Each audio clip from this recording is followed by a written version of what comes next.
Good morning students. Myself doctor Vishal Tiwari. और आज का जो हमारा टॉपिक है वीडियो का वह है फ्रांस की क्रांति का महत्व और परिणाम। इससे पहले के जो वीडियो में हम लोगों ने देखा था कि फ्रांस की क्रांति से पूर्व का जो इतिहास था वो किस तरह से था फ्रांस के अंदर। उसके बाद फ्रांस की क्रांति के लिए उत्तरदायी कारण कौन कौन से थे उसके बारे में हम लोगों ने चर्चा करी। और उसके बाद फ्रांस की क्रांति किस तरह से हुई, उसकी महत्वपूर्ण तिथियाँ कौन कौन सी थी और उस क्रांति के अंदर प्रसिद्ध संस्थाएं कौन कौन सी थी, उनके सदस्य कौन कौन थे और किन किन दार्शनिकों का उसके अंदर सहयोग रहा, वो सारी चीज़ें हमने देखी। और किस तरह से फिर क्रांति होने के बाद जो फ्रांस का राज्य रहा और जो संविधान बना करा वो किस तरह से बना, वो सारे के बारे में हम लोगों ने पिछली वीडियो में जाना। अब जो हम बात करते हैं फ्रांस की क्रांति का महत्व और परिणाम क्या था, तो बात करते हैं हम लोग क्रांति के महत्व की। फ्रांस की क्रांति की अगर मैं बात करूं तो इस क्रांति का महत्व न केवल यूरोप के इतिहास में बल्कि अपितु पूरे संसार के इतिहास में ही बहुत अपना विशिष्ट स्थान रखता है। 1789 ईस्वी में जो फ्रांस के अंदर क्रांति शुरू हुई उसने धीरे धीरे सार्वभौमिक रूप धारण कर लिया। पुरातन व्यवस्था के विरुद्ध विद्रोह और बौद्धिक जागृति केवल फ्रांस की ही नहीं बल्कि पूरे यूरोप की विशेषता थी। शीघ्र ही यूरोप के अधिकांश देश, विशेषकर पश्चिमी यूरोप के देशों ने क्रांतिकारी विचारधारा की लपेटों में आ गए। 1848 की व्यापक क्रांतियाँ तथा 1870-71 ईस्वी में इटली और जर्मनी का एकीकरण इसके ज्वलंत उदाहरण है। इतिहासकार डिक्सन के मतानुसार आधुनिक फ्रांस का इतिहास 1789 ईस्वी का क्रांति का इतिहास है। फिर भी फ्रांस की क्रांति की उपलब्धियों एवं परिणामों के संबंध में भिन्न भिन्न मत प्रकट किए गए हैं। श्रीमती वेबस्टर, एच रादॉल आदि इतिहासकार क्रांति को एक अशुभ शगुन मानते हैं। उनका मानना है कि इस क्रांति का प्रारंभ फ्रांस व यूरोप के लिए अच्छा नहीं रहा। यह एक जनतंत्र विरोधी, अप्रगतिशील और अराजकतावादी आंदोलन था। अर्थात सही अर्थों में यह क्रांति न थी। इसके विपरीत अन्य लेखक एवं इतिहासकार इस क्रांति को आधुनिक इतिहास की महानतम घटना मानते हैं। उनके मतानुसार आधुनिक जीवन की उदार, जनतंत्रीय तथा प्रगतिशील विचारधारा की नींव इस क्रांति के द्वारा ही रखी गई है। इस क्रांति ने सही अर्थों में मध्ययुगीन व्यवस्था का अंत करके आधुनिक युग का सूत्रपात किया था। इस संदर्भ में प्रोफेसर पंजाबी ने लिखा है कि पुरातन व्यवस्था के यूरोपीय समाज और राजनीतिक रूढ़ियों और मान्यताओं का बना रहना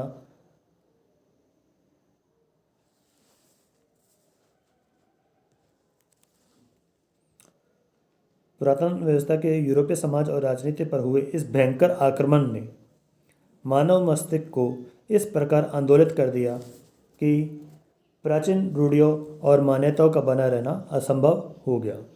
इतिहासकार हेजन के शब्दों में फ्रांस की क्रांति ने राज्य के संबंध में एक नई धारणा को जन्म दिया। राजनीति तथा समाज के विषय में नए सिद्धांत प्रतिपादित किए, जीवन का एक नया दृष्टिकोण लोगों के सामने रखा और एक नई आशा तथा विश्वास उत्पन्न किया। इन चीज़ों से बहुसंख्यक जनता की कल्पना और विचार प्रज्वलित हुए। उनमें एक अद्वितीय उत्साह का संचार हुआ तथा असीम आशाओं ने उन्हें अनुप्राणित किया। ये विचार थे हेजन के, जो कि बहुत ही प्रसिद्ध विचारक और दार्शनिक रहे हैं, इतिहासकार रहे हैं। इसी प्रकार के विचार प्रोफेसर गूच के भी अभिव्यक्त ने भी अपने अभिव्यक्त किए हैं। इतिहासकार डेविस का मत है कि 1917 की रूसी क्रांति के पूर्व और कुछ अंशों में उसके बाद भी क्रांति ने संसार के अधिकांश महत्वपूर्ण घटनाओं को प्रभावित किया है। तो ये इस फ्रांस की क्रांति का महत्व रहा। अब हम बात करते हैं इस फ्रांस की क्रांति के परिणाम क्या क्या रहे हैं, उनको थोड़ा कुछ शॉर्ट में हम लोग कंप्लीट करने के कोशिश कर रहे हैं। जैसे सामंती व्यवस्था का अंत। मध्यकालीन समाज की सामंती व्यवस्था का अंत करना फ्रांसीसी क्रांति की एक सबसे महत्वपूर्ण देन है। सदियों तक करोड़ों व्यक्ति इस व्यवस्था के अंतर्गत पिसते रहे हैं। आर्थिक शोषण तो इस व्यवस्था की चारित्रिक विशेषता थी ही, लेकिन इसको सबसे बड़ी बुराई यह थी कि इसके अंतर्गत सामान्य व्यक्ति का कुछ भी महत्व न था। फ्रांस की क्रांति ने इस अपमानजनक व्यवस्था का अंत कर दिया। उसने समानता के सिद्धांत का प्रतिपादन करके सामान्य व्यक्ति को उनके उपयुक्त स्थान पर प्रतिष्ठित किया। फ्रांस की क्रांति का आगे चलकर दूसरे देशों के लोगों पर इतना अधिक प्रभाव पड़ा कि यूरोप के अन्य देशों में भी धीरे धीरे सामंती व्यवस्था का अंत हो गया।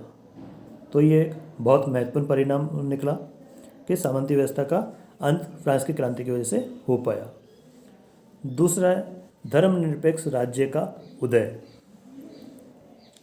धर्म के क्षेत्र में उदारता और बाद में सहिष्णुता लाना इस क्रांति की एक अन्य महत्वपूर्ण देन है। क्रांति के परिणाम स्वरूप यूरोपीय देशों में धार्मिक सहिष्णुता का प्रादुर्भाव हुआ और लोगों को धार्मिक उपासना की स्वतंत्रता मिली। मध्यकालीन शासकों का हमेशा से यही प्रयास रहता था कि उनके राज्य के सभी निवासी केवल उसी धर्म को माने जिसमें स्वयं राजा विश्वास करता था। अन्य धर्मावलंबियों को कठोर से कठोर दंड दिए जाते थे। इस क्रांति ने धर्मनिरपेक्ष राज्य की स्थापना का मार्ग प्रशस्त करके मानवता की बहुत बड़ी सेवा की है। इस क्रांति काल में चर्च के बाहरी आडंबरों तथा क्रियाकलापों को बहुत कम कर दिया गया। इस क्रांति ने सहिष्णुता का परिचय देते हुए यहूदियों और विदेशियों को भी नागरिक अधिकार प्रदान किए।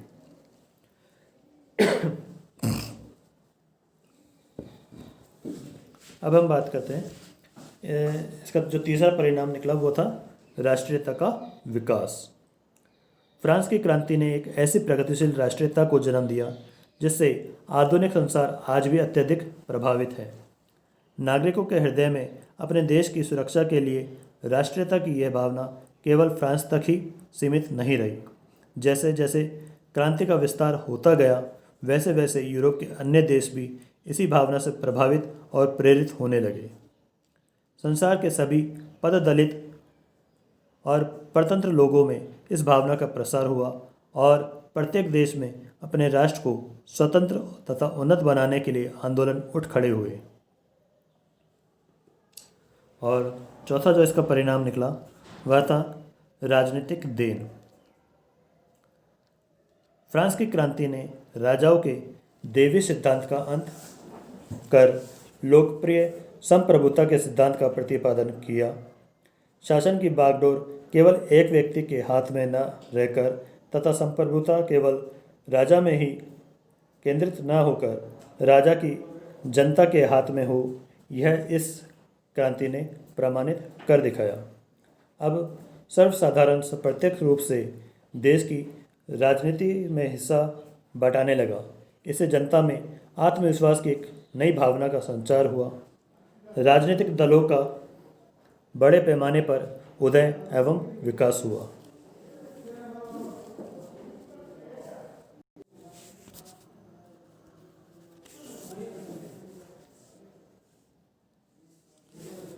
इस क्रांति के जो पांचवा पॉइंट है वह है व्यक्ति की महत्ता।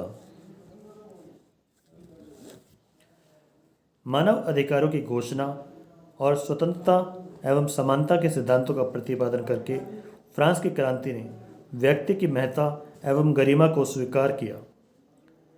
फ्रांस की क्रांति के पूर्व साधारण व्यक्ति का कुछ भी महत्व नहीं था। समाज में केवल विशेषाधिकार संपन्न लोगों को ही प्रभाव था। अब सर्वोच्च सत्ता जनता में निवास करने लगी। जनता के विचारों की अभिव्यक्ति ही शासन के स्वरूप का आधार बन गई। इस प्रकार व्यक्तिगत स्वतंत्रता का सिद्धांत इस क्रांति की अमूल्य देन बन गया। यानी व्यक्तिगत स्वतंत्रता का जो सिद्धांत है वो इस क्रांति की महत्वपूर्ण देन पूरे विश्व को मिल रही है। अब बात करते हैं समाजवाद का प्रारंभ। नेक्स्ट परिणाम निकला वो क्या था? समाजवाद का प्रारंभ। फ्रांस की क्रांति ने समाजवादी व्यवस्था का मार्ग भी प्रशस्त किया। इसने अमीरों और निर्धनों को न्याय के सम्मुख समानता प्रदान की, सभी के लिए समान कानूनों की व्यवस्था की।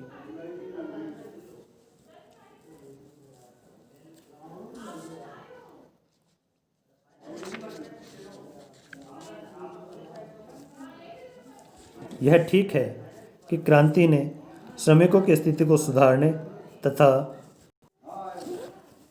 तथा पूंजीपतियों का सफाया करने में अधिक सक्रिय कदम नहीं उठाए, परंतु सामंत प्रथा का अंत और विशेषाधिकारों की समाप्ति तथा चर्च की शक्ति को समाप्त करके उसने समाजवादी व्यवस्था की पृष्ठभूमि अवश्य तैयार कर दी।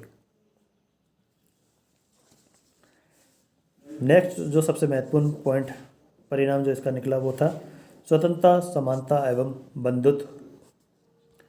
फ्रांस की क्रांति ने मानव जाति को स्वतंत्रता, समानता एवं बंधुत्व का नारा प्रदान किया।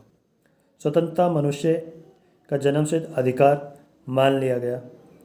राजनीतिक, आर्थिक, सामाजिक तथा धार्मिक दृष्टि से प्रत्येक नागरिक को पूर्ण स्वतंत्रता का अधिकार दिया गया। इसी प्रकार भाषण, लेखन, प्रेस तथा जान माल की सुरक्षा आदि के अधिकार दिए गए। जीवन के सभी दृष्टिकोणों से मानव को समानता के समान अधिकार दिए गए। न्याय के सम्मुख समानता एवं सार्वजनिक पदों को योग्य व्यक्तियों के लिए खोलना समानता का ज्वलंत उदाहरण है। परस्पर प्रेम, सहयोग एवं सहानुभूति ही बंधुत्व है और इसी का विकास क्रांति का मुख्य ध्येय रहा था। इन्हीं के आधार पर आने वाले संसार में लोकतंत्र की नींव मजबूत हो पाई। तो फ्रांस की क्रांति का ये सबसे महत्वपूर्ण परिणाम रहा। और अब लास्ट जो पॉइंट रहा है, जो परिणाम निकला वो था शिक्षा और संस्कृति। फ्रांस की क्रांति ने शिक्षा को चर्च के आधिपत्य से निकालकर उसे राष्ट्रीय, सार्वभौमिक तथा धर्मनिरपेक्ष बना दिया और बौद्धिक क्षेत्र में क्रांति के आधुनिक संसार का मार्ग प्रशस्त किया। इसके साथ ही क्रांति ने पुरातन व्यवस्था के अंधविश्वासों को भी नष्ट कर दिया और यूरोपीय साहित्य में स्वच्छंदतावादी आंदोलन भी इस क्रांति का परिणाम था।